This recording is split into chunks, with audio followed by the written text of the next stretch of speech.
যেই বামফ্রন্টকে হিমঘরে মমতা বন্দ্যোপাধ্যায় পাঠিয়ে দিয়েছিলেন, সেই বামফ্রন্ট হঠাৎ করে জেগে উঠেছে। বিভিন্ন জায়গায় বামফ্রন্টের মিছিল মিটিং হচ্ছে। গণতান্ত্রিক অধিকার তাদের আছে মিটিং মিছিল করার, এবং সেই গণতান্ত্রিক অধিকারটা মমতা বন্দ্যোপাধ্যায় দিয়েছেন, তাতে আমার কিছু বলার নেই। কিন্তু যে মিথ্যাচার হচ্ছে, একের পর এক মিথ্যাচারের ভাষা প্রয়োগ করে যেভাবে তৃণমূল দল এবং আমাদের নেতা নেত্রীদেরকে কলঙ্কিত করার চেষ্টা হচ্ছে, তার প্রতিবাদে মূলত আজকে আমাদের এই রাজনৈতিক পথসভা।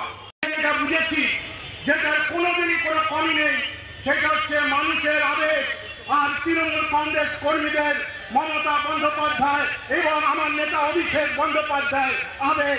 এই আবেগ কোনোদিন বাংলার মানুষ থেকে ওই বিজেপি আর সিপিএম কেড়ে নিতে পারবে না বলে আমি বিশ্বাস করি। সুকান্ত ঘোষ দেখছিলাম সেদিনকে, সুকান্ত মজুমদার সেদিনকে একটা প্রেস মিডিয়াতে বসে নাকসাইডি কায়দায় বসে বলছেন যে অভিষেক বন্দ্যোপাধ্যায় অ্যারেস্ট হওয়াটা নাকি একটা সময় মাত্র।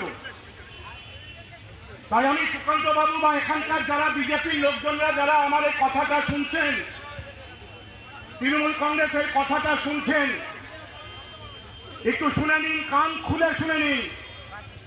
অ্যারেস্ট তো দূরের কথা, তৃণমূল কংগ্রেস কোন কর্মীর গায়ে আপনারা একটু হাত দিয়ে দেখুন, আমরা রেহাই করব না আপনাদেরকে।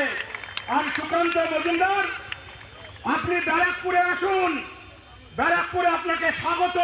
রাজার নেতৃত্বে তৃণমূল যুব কংগ্রেস করবে, কত ক্ষমতা আমরা দেখে নেব আপনার। অসংসদীয় কথা বলার একটা সীমা আছে। একদিকে সিপিএম নীতিগ্রস্ত একটা দল, আমি আবার দেখলাম উত্তরবঙ্গে নাকি কেরলে না কর্ণাটকে কংগ্রেস জিতেছে, এরা এখানে মিছিল করছে। কংগ্রেসের বিরুদ্ধে ওখানে ক্যান্ডিডেট দিয়েছে, কংগ্রেসের বিরুদ্ধে সিপিএম ওখানে ক্যান্ডিডেট দিয়েছে, 0.5% ভোট পেয়েছে, তার থেকে বেশি ভোট পেয়েছে নোটা। দোকান কাটা হয়ে গিয়েছে।